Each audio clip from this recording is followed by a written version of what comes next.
জান্নাত আল্লাহর পক্ষ থেকে মুমিনদের জন্য এমন একটি নেয়ামত যা কোনো চক্ষু কখনো দেখেনি, কোনো কান কখনো শ্রবণ করেনি, এমনকি কোনো মানুষের পক্ষে কল্পনা করাও সম্ভব হবে না। সোজা কথায় জান্নাতের তুলনা কেবল জান্নাত, দুনিয়ার কোনো কিছুর সাথে তার তুলনা হয় না। এই ভিডিওতে আমরা কোরআনের আলোকে সেই জান্নাতের বর্ণনা শুনব, যার দৃশ্যগুলো শক্তিশালী এআই দ্বারা তৈরি, যা কেবল বোঝার সুবিধার্থে প্রতীকী রূপে ব্যবহার করা হবে। ভয়াবহ হাসরের ময়দানে যখন মানুষের জীবনের প্রতিটি কর্মের হিসাব নেওয়া হবে, তখন কারো ভাগ্যে জান্নাত নির্ধারিত হবে, আবার কারো ভাগ্যে জাহান্নাম। এবার কল্পনা করুন, আল্লাহর রহমতে আপনি সেই সৌভাগ্যবান বান্দাদের একজন যাদের জান্নাত নসিব হয়েছে। আপনি দাঁড়িয়ে আছেন জান্নাতের দরজায়, চিরশান্তির সুন্দর জীবন কয়েক কদম দূরেই আপনার জন্য অপেক্ষা করছে। কিন্তু ভেতরে প্রবেশের আগে আপনাকে সম্পূর্ণভাবে পরিশুদ্ধ হতে হবে। আপনার শরীর থেকে দুনিয়ার সব অবশিষ্ট দূর করতে হবে। তখন আপনাকে বিশেষ এক নদীতে গোসল করানো হবে। সেই নদীর পানি আপনার সব দুর্বলতা ও ত্রুটি দূর করে ফেলবে। আপনার শরীরের সব লোম অদৃশ্য হয়ে যাবে, দাড়ি, গোঁফ, এমনকি শরীরের অন্যান্য পশমও উধাও হয়ে যাবে।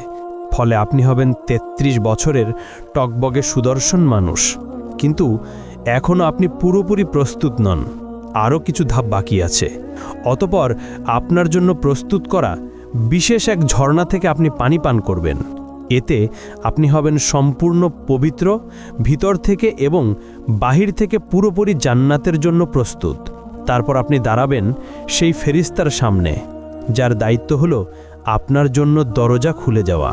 তার নাম হলো রিদওয়ান। যাই হোক, জান্নাতের দরজার কথা বলতে গেলে জান্নাতের মোট ৮টি দরজা রয়েছে। প্রতিটি দরজা দিয়ে মানুষ জান্নাতে প্রবেশ করবে ভিন্ন ভিন্ন আমলের ভিত্তিতে। আপনি কোন দরজাতে প্রবেশ করবেন তা নির্ভর করবে আপনার আমল ও এই দুনিয়ায় তুমি কেমন জীবন কাটালে তার উপর। জান্নাতের প্রতিটি দরজার আলাদা আলাদা নাম রয়েছে, তবে সবগুলোর উপরে একই বাক্য লেখা, লা ইলাহা ইল্লাল্লাহু মুহাম্মাদুর রাসূলুল্লাহ। যারা দুনিয়াতে নিয়মিত নামাজ আদায় করেছে তারা প্রবেশ করবে সালাত নামক দরজা দিয়ে। আর দ্বিতীয় দরজা রাইয়ান, যারা রোজা রেখেছে এই দরজা তাদের জন্য। তৃতীয় দরজা হলো সাদাকা দরজা, যারা সবসময় অল্প হলেও দান করেছে এই দরজা তাদের জন্য। চতুর্থ দরজা হলো জিহাদ দরজা, যারা আল্লাহর পথে সংগ্রাম করেছে তাদের জন্য এই দরজা। পঞ্চম দরজা হলো হজ দরজা, যারা মক্কায় গিয়ে হজ আদায় করেছে তাদের জন্য। ষষ্ঠ দরজা হলো কাজিমুল গাইজ দরজা, যারা সবচেয়ে কঠিন মুহূর্তেও নিজেদের রাগ নিয়ন্ত্রণ করেছে এই দরজা কেবল তাদের জন্য। সপ্তম দরজা হলো আমান দরজা, যারা হিসাব নিকাশ ছাড়াই জান্নাতে প্রবেশ করবে এই দরজা তাদের জন্য। আর অষ্টম দরজা হলো জিকির দরজা, যাদের হৃদয় সর্বদা আল্লাহকে স্মরণ করেছে এই দরজা তাদের জন্য। যখন জান্নাতীরা দাঁড়িয়ে থাকবে তাদের নিজ নিজ দরজার সামনে, তখন জান্নাতের দরজা খুলতে শুরু করবে। তখন আপনি অনুভব করবেন এক মৃদু উষ্ণ বাতাস আপনার মুখে লাগছে, এমন বাতাস আপনি কখনো অনুভব করেননি। তারপর সেই সুবাস এমন যে আপনার আত্মাকে ছুঁয়ে যায়, এত সুন্দর, এত অনন্য যে প্রায় আপনি মূর্ছা যাবেন। দুনিয়ার সবচেয়ে উৎকৃষ্ট সুগন্ধিও তার সাথে তুলনা করা যায় না। সব ব্যথা, অনুশোচনা আর দুঃখ আপনার ভেতর থেকে মুছে ফেলা হবে। বাকি থাকবে কেবল সুন্দরতম অনুভূতি, যাতে আপনি জান্নাতের নিয়ামত পূর্ণভাবে উপভোগ করতে পারেন। অবশেষে আপনি প্রবেশ করলেন জান্নাতে। কি শান্তি! আপনার জন্য সেখানে আছে জীবন, যার কখনো শেষ হবে না। আপনার জন্য আছে স্বাস্থ্য, ফলে আর কখনো অসুস্থ হবেন না। আপনার জন্য আছে যৌবন, ফলে আর কখনো বুড়ো হবেন না। আপনার জন্য আছে সুখ, ফলে আর কখনো দুঃখ পাবেন না। আপনি জান্নাতে প্রবেশ করতেই ফেরেশতারা আপনাকে স্বাগত জানাবে আর বলবে, আল্লাহর পক্ষ থেকে তোমার উপর শান্তি বর্ষিত হোক, স্বাগতম, এখানে চিরকাল থাকো। প্রথমে আপনাকে দেওয়া হবে প্রাসাদ, বাগান ও পুকুর সহ। তারপর আপনার হৃদয় যা চায় তাই আপনাকে দেওয়া হবে। একটিও বাদ যাবে না। হ্যাঁ বন্ধু, এটাই জান্নাত। এমন এক জায়গা যেখানে নেই কোনো দুঃখ, নেই কোনো ভয়, নেই বার্ধক্য, নেই ব্যথা। এমন এক জায়গা যেখানে রয়েছে সব সৌন্দর্য যা আপনি জানেন এবং জানেন না। আপনি বসবাস করবেন এমন ঘরে যা তৈরি হয়েছে সোনা ও রূপার ইট দিয়ে। মরক্কা হিসেবে ব্যবহার হয়েছে মিশক, কঙ্কর হলো মুক্তা ও রুবি, এবং মাটি হলো জাফরানের। আপনি ফিরে এসেছেন সেই জায়গায় যেখানে আপনার সৃষ্টি হয়েছিল প্রথমবার। অতঃপর ফেরেশতারা আপনার সাথে কথা বলবে। তারা জিজ্ঞেস করবে, সবে তুমি জান্নাতে প্রবেশ করেছ, এখন বলো তুমি কি চাও। উত্তরে আপনি বলবেন, আমি ইতোমধ্যেই আমার রবের অসংখ্য নিয়ামত ও উপহার দেখেছি, আমাকে আরেকটু সামনে যেতে দাও এবং আরও উপভোগ করতে দাও। তখন ফেরেশতারা উত্তর দিবে, এগুলো তো কেবল সূচনা, তুমি এখনো কিছুই দেখনি, এর চেয়েও মহান নেয়ামত তোমার জন্য অপেক্ষা করছে। অতঃপর আপনি এগিয়ে চললেন। আপনার সামনে উদিত হলো এক প্রাসাদ যা পুরোপুরি খাঁটি সোনার তৈরি। এর বারান্দাগুলো মুক্তার মতো ঝলমল করছে। আপনি যতই কাছে যান, কিছু দাসদাসী উপস্থিত হয়। তাদের রূপ যেন ছড়িয়ে থাকা মুক্তার মতো। তারা হাতে ধরে আছে রূপার থালা ও সোনার পাত্র। তারা সালামের মাধ্যমে আপনাকে অভ্যর্থনা জানায়। আপনিও সালামের জবাব দিলেন।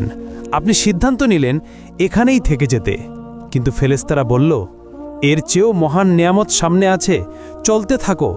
ফলে অবাক হয়ে আপনি আবার হাঁটতে লাগলেন। এবার আপনি দেখলেন আরেকটি প্রাসাদ যা লালচে রুবি দিয়ে গড়া, এত পরিষ্কার আর উজ্জ্বল যে বাহির থেকে ভিতরের অংশ দেখা যায়। তারপর আপনি তার ভেতরে প্রবেশ করলেন। ভেতরে আছে ৭০,০০০ কক্ষ, অপূর্ব সৌন্দর্য ভরা, যাতে আপনার আত্মা ও দেহ আনন্দে আপ্লুত হয়ে উঠল। প্রতিটি কক্ষে সাজানো আছে খাবারের থালা, ফল, মাংস, পানীয়, সবই আপনার রবের পক্ষ থেকে অসাধারণভাবে প্রস্তুত। তখন আপনি একটি ফলে কামড় দিলেন, তা আপনাকে মনে করিয়ে দেয় আপনার জীবনের প্রিয় সব স্বাদ। তবুও স্বাদটি একেবারেই নতুন, এর আগে কখনো অনুভব করেননি। আপনি এক চুমুক পানীয় পান করলেন, ফলে আপনার হৃদয় ভরে উঠে অবর্ণনীয় সুখে। হঠাৎ একটি দরজা খুলে গেল। ভেতরে প্রবেশ করল আপনার প্রিয়জনেরা, আপনার মা, বাবা, প্রিয়তমা স্ত্রী আর সন্তানেরা। আর কি চাই!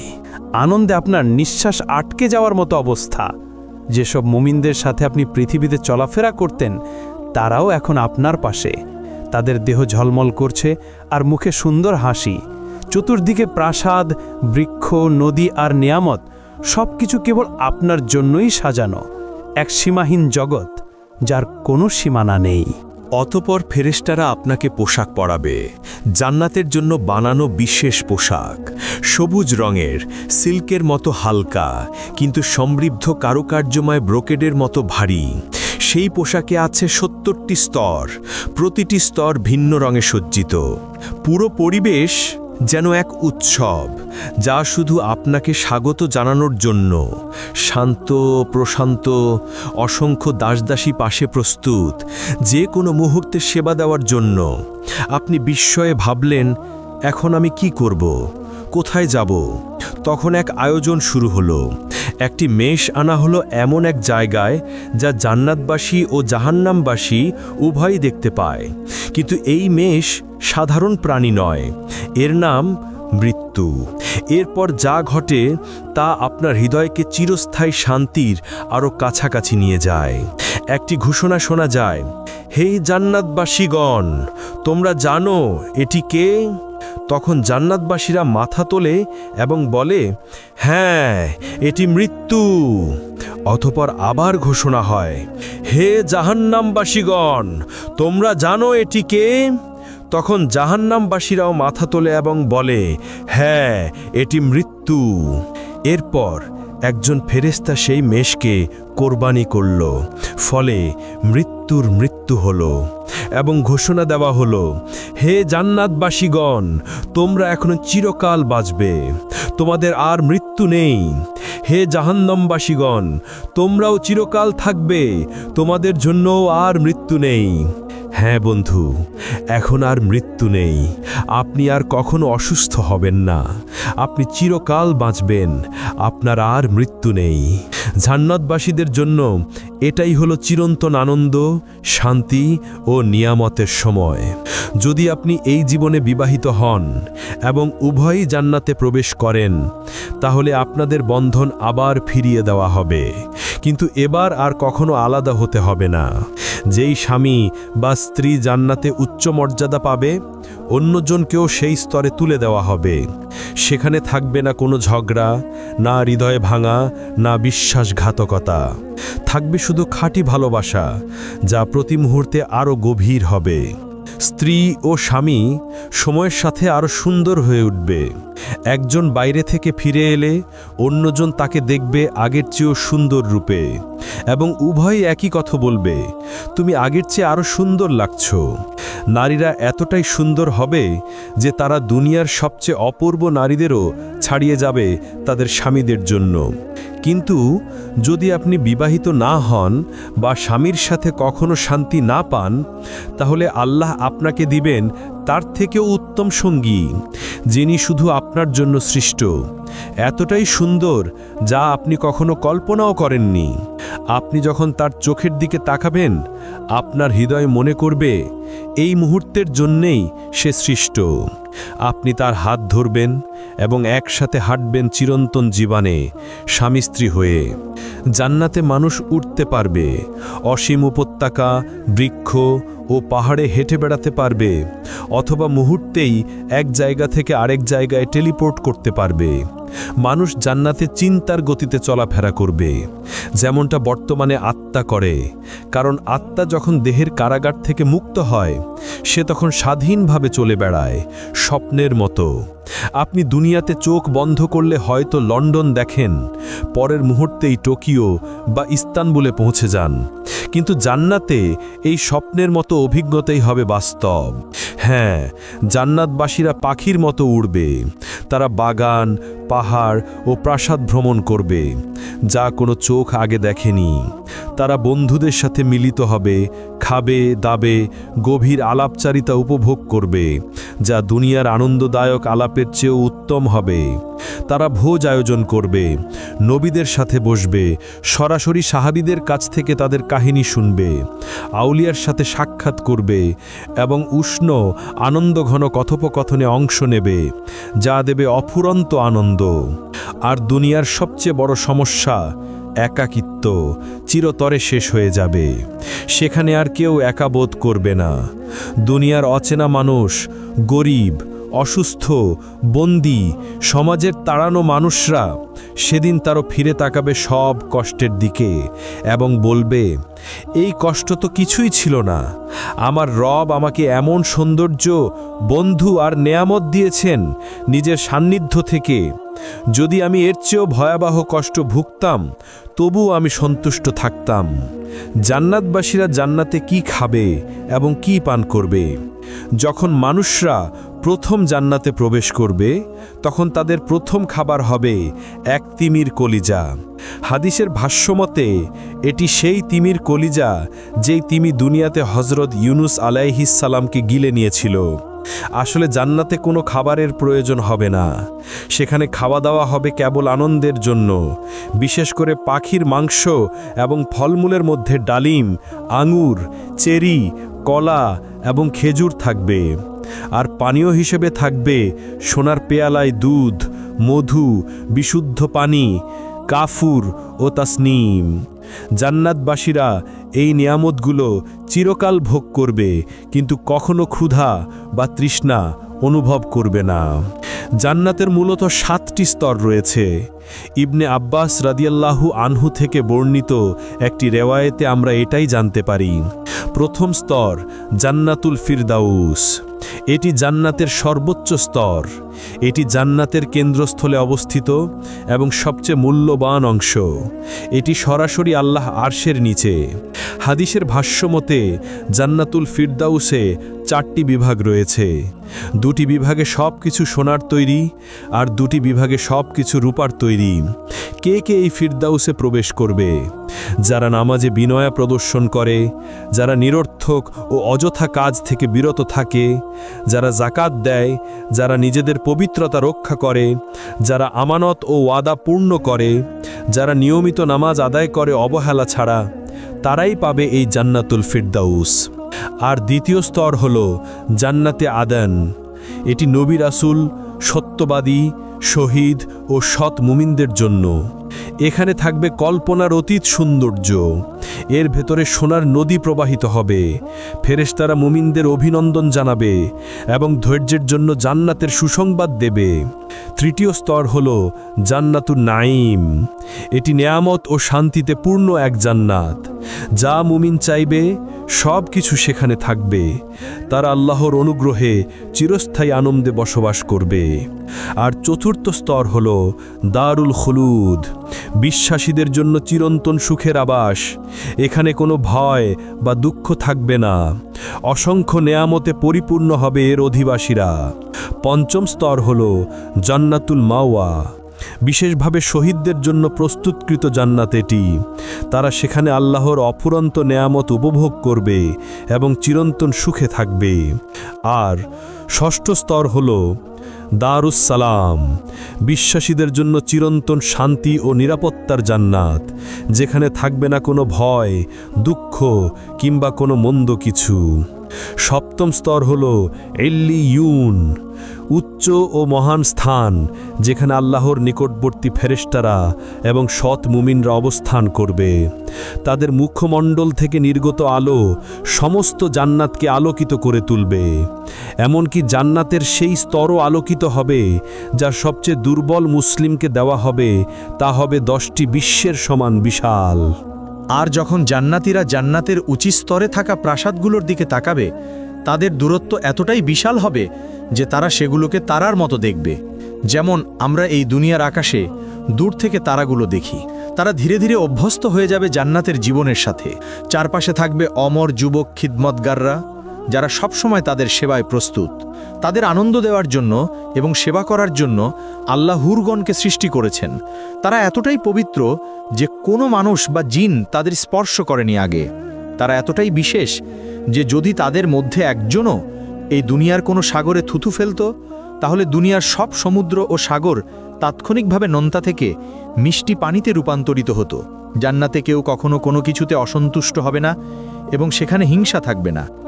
জান্নাতের প্রাকৃতিক সৌন্দর্য এই দুনিয়ার যে কোনো কিছুর চেয়েও বহুগুণ শ্রেষ্ঠ। সেখানে অসংখ্য গাছ থাকবে, কিন্তু একটি গাছ বিশেষভাবে আলাদা, তা হলো তুবা গাছ। এর আকার বর্ণনাতীত। যদি একজন অশ্বারোহী দ্রুতগতিতে দৌড়াতো, তবু এর কাণ্ড অতিক্রম করতে 100 বছর লেগে যেত। তুবা গাছ এতটাই বিশাল যে এর শাখা প্রশাখা জান্নাতের সব স্তরে পৌঁছায়, প্রতিটি ঘর পর্যন্ত ছড়িয়ে পড়ে, যাতে সবাই এর অনন্ত নেয়ামত ভোগ করতে পারে। জান্নাতের আরেকটি বিস্ময়কর বিষয় হলো কাউসার নদী। এটি আমাদের প্রিয় নবীকে বিশেষ উপহার হিসেবে দেয়া হয়েছে। এর পানি দুধের চেয়ে সাদা, মধুর চেয়ে মিষ্টি। এটি প্রবাহিত হয় আল্লাহর আরশের নিচ থেকে সিদরাতুল মুনতাহা হয়ে, তারপর জান্নাতুল ফিরদাউসের ভেতর দিয়ে অবশেষে জান্নাতের প্রতিটি স্তরে পৌঁছে যায়। এই নদীর ঘ্রাণ ও স্বাদ আমাদের আজকের কল্পনারও অতীত। কাউসার নদী ছাড়াও জান্নাতে থাকবে বিশুদ্ধ পানির নদী, যা কখনো নষ্ট হবে না। দুধের নদী, যার স্বাদ কখনো পরিবর্তিত হবে না। মদের নদী, যা পানকারীদের আনন্দ দেবে কিন্তু কোনো নেশা সৃষ্টি করবে না। এবং খাঁটি মধুর নদী। জান্নাতে এক কোমল বাতাস বইবে যখনই আমরা চাইব। যখন তা গাছের পাতার ভেতর দিয়ে বয়ে যাবে, সেই শব্দ হবে এত সুন্দর যে এই দুনিয়ার কোনো কিছুর সাথে তার তুলনা করা যাবে না। আরেক বিশেষ আনন্দ হবে সাপ্তাহিক বাজারে যাওয়া। সেখানে উত্তর দিক থেকে বাতাস বইবে আমাদের মুখমণ্ডল ও পোশাকে। এতে আমাদের সৌন্দর্য ও রূপ আরও বেড়ে যাবে এবং প্রতিবারই আমরা হব আগের চেয়ে অনেক বেশি সুন্দর ও আকর্ষণীয়। জান্নাতের সবচেয়ে সুন্দর দিকগুলোর একটি হলো আমরা দুনিয়ার জীবনকে স্মরণ করব এবং আমাদের প্রিয়জনদের সাথে সময় কাটাবো যারা জান্নাতের উপযুক্ত হয়েছে। আমরা একসাথে বসবো, আলাপ করব, একে অপরের জন্য যে দুনিয়ার অভাব বোধ ছিল তা মিটিয়ে নেব। কিন্তু এত সব বিস্ময়ের পরও এগুলো জান্নাতের কেবল অল্প অংশ। আসলেই কত চমৎকার শোনায় আর হৃদয়ে কত সুন্দর অনুভূত হয়। তবে এখন আসি সেই সর্বোত্তম বিষয়টিতে, যা জান্নাতকে সত্যি জান্নাত বানায়। এ পর্যন্ত যা বলা হলো, না প্রাসাদ, না নদী, না অফুরন্ত নেয়ামত, কোনোটিই এর সাথে তুলনীয় নয়। সবচেয়ে বড় উপহার হলো আল্লাহর মুখমণ্ডল দর্শন। জান্নাতে সেই দিনে, যা দুনিয়ার শুক্রবারের সমতুল্য, আল্লাহ জান্নাতবাসীদের নিজের উপস্থিতিতে স্বাগত জানাবেন। প্রিয় বন্ধু, জান্নাত সহজ কোনো পুরস্কার নয়। এটি প্রতিশ্রুত কেবল তাদের জন্য যারা আল্লাহ দিকে ফিরে আসে, হারাম থেকে বেঁচে থাকে, ইবাদতে অটল থাকে এবং সুন্দর চরিত্র নিয়ে জীবনযাপন করে। তাই আসুন আমরা মুমিনরা শক্তিশালী হই এবং আমরা একে অন্যের জন্য দোয়া করি।